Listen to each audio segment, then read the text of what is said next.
Hi friends, అంతా ఎలా ఉన్నారు? అందరూ బాగుండాలి, అందులో నేను ఉండాలి. ప్లీజ్ లైక్ చేయండి, ఇంకా సబ్స్క్రైబ్ చేసి సపోర్ట్ చేయండి.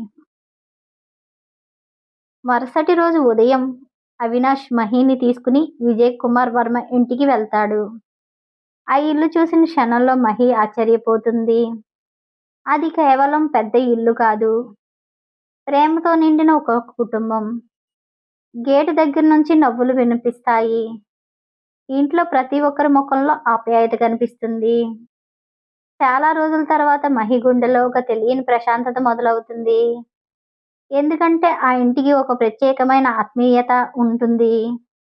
విజయ్ కుమార్ వర్మ రుద్రప్రతాప్ అత్యంత సన్నిహిత స్నేహితుడు. చాలా ప్రశాంతమైన వ్యక్తి. అతని భార్య పద్మజ ఎప్పుడూ నవ్వుతూ మంచితనానికి ప్రతిరూపం.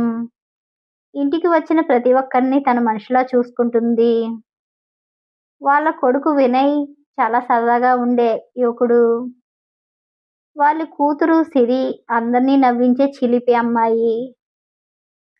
మహి లోపల అడుగు పెట్టగానే పద్మజ వెంటనే ఆమెని చేతులతో పట్టుకుని లోపలికి తీసుకువెళ్తుంది. ఇది నీ ఇల్లే అనుకో అమ్మా అంటుంది. ఆ మాట విన్న క్షణంలో మహి కళ్ళల్లో నీళ్లు తిరుగుతాయి. ఎందుకంటే చాలా రోజుల తర్వాత ఎవరో తనని పరాయి మనిషిలా కాకుండా కుటుంబ సభ్యురాలుగా పలకరించారు. అది ఆమె గుండెను తాకుతుంది. ఆమె ముఖంలో చిన్న నవ్వు కనిపిస్తుంది. వినయ్ మాత్రం వెంటనే సరదా మొదలు పెడతాడు. ఇక్కడ ఒక నియమం ఉంది. అందరూ కనీసం రోజుకి 10 సార్లు నవ్వాలి అని చెప్పగానే సిరి గట్టిగా నవ్వు వేస్తుంది. అన్నయ్య అబద్ధం చెప్తూ ఉంటాడు. ఇతడే రోజుకి 50 సార్లు అందరినీ ఇబ్బంది పెట్టి నవ్విస్తాడు. ఆ మాటలతో ఇంట్లో అందరూ నవ్వడం మొదలు పెడతారు. చాలా రోజుల తర్వాత మహి కూడా నవ్వుతుంది. అది దూరం నుంచి చూసిన అవినాష్ మనసులో కూడా సంతోషం కలుగుతుంది. ఎందుకంటే రుద్రప్రతాప్ గురించి చెప్పింది ఇదే. మహి ఒంటరిగా ఉండకూడదు. ఆమె ఎప్పుడు సంతోషంగా నవ్వుతూ ఉండాలి. అందుకే అతను ఈ కుటుంబాన్ని ఎంచుకున్నాడు. ప్రేమ, గౌరవం, ఆప్యాయత అన్నీ ఉన్న కుటుంబం అది. మహి జీవితంలో ఒక కొత్త అధ్యాయనం ఇక్కడి నుంచే మొదలవ్వబోతుంది. అది ఇంకా ఎవరికీ తెలీదు. ఆ రాత్రి అందరూ కలిసి భోజనానికి కూర్చుంటారు. పద్మజ ప్రేమగా ఒకరికి వడ్డిస్తూ ఉంటుంది. విజయ్ కుమార్ సరదాగా కథలు చెప్తాడు. పిల్లలిద్దరూ ఒకరినొకరు ఆట పట్టించుకుంటారు.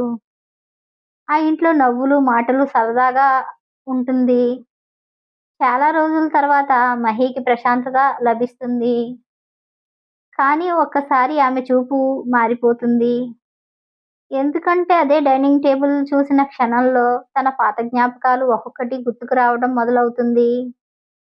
అంతలోనే ఆమె కళ్ళల్లో నీళ్లు మెరుస్తాయి. ఒకప్పుడు తన ఇంట్లో కూడా అలాగే ఉండేది. తన నాన్న నవ్వుతూ భోజనం పెట్టేవాడు. అన్నదమ్ములు ఇద్దరూ తనని ఆట పట్టించేవారు. అరుణ కూడా అప్పట్లో ప్రేమ నటించేది. అందరూ కలిసి కూర్చుని భోంచేసిన రోజులు ఎన్నో ఉన్నాయి. పండగలు, పుట్టినరోజులు, కుటుంబ వేడుకలు అన్నీ నిజంగానే ప్రేమ అని నమ్మింది. కానీ ఇప్పుడు ఆలోచిస్తే అందులో ఎంత నటన ఉందో గుర్తొచ్చి గుండె బరువెక్కుతుంది. అదే బాధ మళ్ళీ ఆమెను కృంగదీస్తుంది. మహి నెమ్మదిగా నీళ్లు తాగడానికి ప్రయత్నిస్తుంది కానీ చేతులు వణుకుతున్నాయి. కళ్ళల్లో నీళ్లు ఆపాలని ఎంత ప్రయత్నించినా ఆగట్లేదు. చివరికి తల వంచుకుని మౌనంగా ఏడవటం మొదలుపెట్టింది. అది గమనించిన పద్మజ ఒక్క క్షణం కూడా ఆలస్యం చేయకుండా ఆమె వెంటనే మహి దగ్గరికి వచ్చి కూర్చుంది. ఏమైంది తల్లి అని మృదుగా అడిగింది. ఆ ఒక్క మాట విన్న క్షణంలో మహి గుండెల్లో దాచుకున్న బాధ మొత్తం బయటకు వచ్చేసింది. ఆమె చిన్నపిల్లలా ఏడవటం మొదలుపెట్టింది. పద్మజ వెంటనే మహిని తన దగ్గరికి తీసుకుని హత్తుకుంది. ఏడవకు తల్లి అని ఆమె తల నిమురుతుంది. కొన్ని బాధలు కన్నీళ్లతో బయటకు వెళ్ళిపోవాలి. ఆ మాట విన్న మహి ఇంకా గట్టిగా ఏడుస్తుంది. ఎందుకంటే చాలా రోజుల తర్వాత ఎవరో తన బాధను వినటానికి సిద్ధంగా ఉన్నారు. ఎవరో తనని తప్పు పట్టకుండా అర్థం చేసుకుంటున్నారు. ఆ ఆప్యాయత ఆమెను తన తల్లిని గుర్తు తెస్తుంది. అది ఆమె గుండెను ఇంకా కదిలిస్తుంది. కానీ చాలా రోజుల తర్వాత ఆమెకు కొంచెం తేలిగ్గా అనిపించింది. పద్మజ ఆమె కన్నీళ్లు తుడుస్తూ నవ్వుతుంది. ఈ ఇంట్లో నియమం మర్చిపోయావా అంటుంది. బాధను ఒంటరిగా మోయకూడదు. సంతోషం పెంచుకుంటే పెరుగుతుంది. బాధ పంచుకుంటే తగ్గుతుంది అని ఆమె చెప్తుంది. విజయ్, వినయ్, సిరి కూడా మహి వైపు ప్రేమగా చూస్తారు. ఆ క్షణంలో మహికి మొదటిసారి ఒక విషయం అర్థమవుతుంది. ప్రతి కుటుంబంలో సంబంధం వల్ల మాత్రమే కుటుంబం కాదు. కొన్ని హృదయాలు కూడా కుటుంబాలుగా మారిపోతాయి. అమెరికాలో రుద్రప్రతాప్ కంపెనీకి సంబంధించి ఒక పెద్ద ఒప్పందం ఉంటుంది. ఆ పని చేసింది కూడా అదే నగరంలో ఉన్న బృందమే. ఆ విషయం రుద్రప్రతాప్కు తెలిసిన క్షణంలో అతని ముఖం ఒక్కసారిగా మారిపోతుంది. ఎందుకంటే ఇప్పుడు అతను అమెరికాకు వెళ్తే మహిని చూడకుండా ఉండలేడు. చూస్తే తన నిర్ణయం బలహీనపడుతుంది. వెళ్ళకపోతే కంపెనీ భారీ నష్టాలు వస్తుంది. ప్రపంచంలో వేల కోట్లు నిర్ణయాలు తీసుకునే మనిషి ఒక అమ్మాయి విషయంలో మాత్రం తడబడతాడు. ఆ రాత్రి మొదటిసారి రుద్రప్రతాప్ తన గుండెతో తానే యుద్ధం చేయవలసి వస్తుంది. మహికి నేను దూరంగా ఉండాలి అని రుద్రప్రతాప్ మరోసారి నిర్ణయం తీసుకుంటాడు. ఎందుకంటే తన జీవితంలో వచ్చిన ప్రతి మనిషి ఏదో ఒక రోజు బాధపడతారు. తన తల్లి, తన భార్య, తన కుటుంబ సభ్యులు అందరూ అతని జీవితంపు చీకట్లను చూశారు. అందుకే మహి కూడా అదే చీకట్లో చిక్కుకోకూడదని అనుకుంటాడు. కానీ అతనికి తెలీదు, మహి ఇప్పటికే అతని గుండెల్లో చాలా లోతుగా స్థానం సంపాదించుకుంది అని. ఒకరోజు అవినాష్కి ఫోన్ చేసి, సార్, మహి ఎప్పుడూ నవ్వుతుంటుంది అంటాడు. ఆ మాట విన్న క్షణంలో రుద్రప్రతాప్ కళ్ళల్లో చిన్న ఆనందం కనిపిస్తుంది. కొన్ని రోజుల తర్వాత అతని ముఖంలో ప్రశాంతత కనిపిస్తుంది. కానీ వెంటనే అవినాష్ ఇంకో మాట చెప్తాడు. కానీ ప్రతిరోజు మీ గురించి అడుగుతున్నారు. ఆ ఒక్క మాట రుద్రప్రతాప్ను మళ్ళీ మౌనంగా మారుస్తుంది. ఎందుకంటే దూరంగా ఉండాలని నిర్ణయించుకున్న మనసు ఆమె తనను మర్చిపోలేదని విన్నప్పుడు ఇంకా బాధపడి బలహీనపడుతుంది. ఆ రాత్రి ఆఫీస్లో ఒంటరిగా కూర్చున్న రుద్రప్రతాప్ అమెరికా ప్రాజెక్ట్ ఫైల్ తెరుస్తాడు. అందులో నగరం పేరు కనిపిస్తుంది. అదే నగరంలో ఇప్పుడు మహి ఉంది.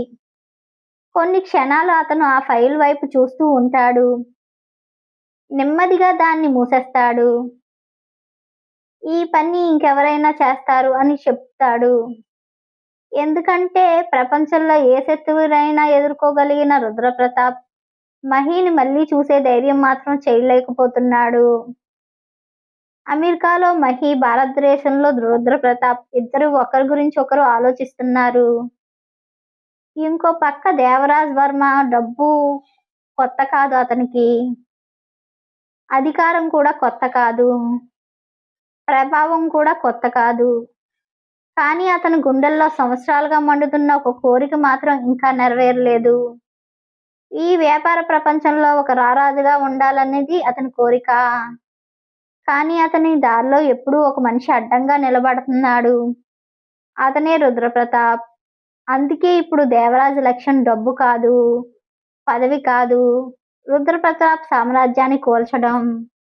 ఒకరోజు దేవరాజ్ తన మనుషులందరినీ రహస్య సమావేశంకి పిలుస్తాడు. అక్కడ పెద్ద తెర మీద రుద్రప్రతాప్ కుటుంబ సభ్యుల ఫోటోలు కనిపిస్తాయి. మొదట ఆర్యన్, ఆ తర్వాత వివాన్, ఆ తర్వాత తన మేనగోడలు వైష్ణవి మరియు మహివి. అందరూ ఆశ్చర్యంగా చూస్తుంటారు. అప్పుడే దేవరాజ్ చిన్నగా నవ్వుతాడు. రుద్రప్రతాప్ని ఓడించాలి,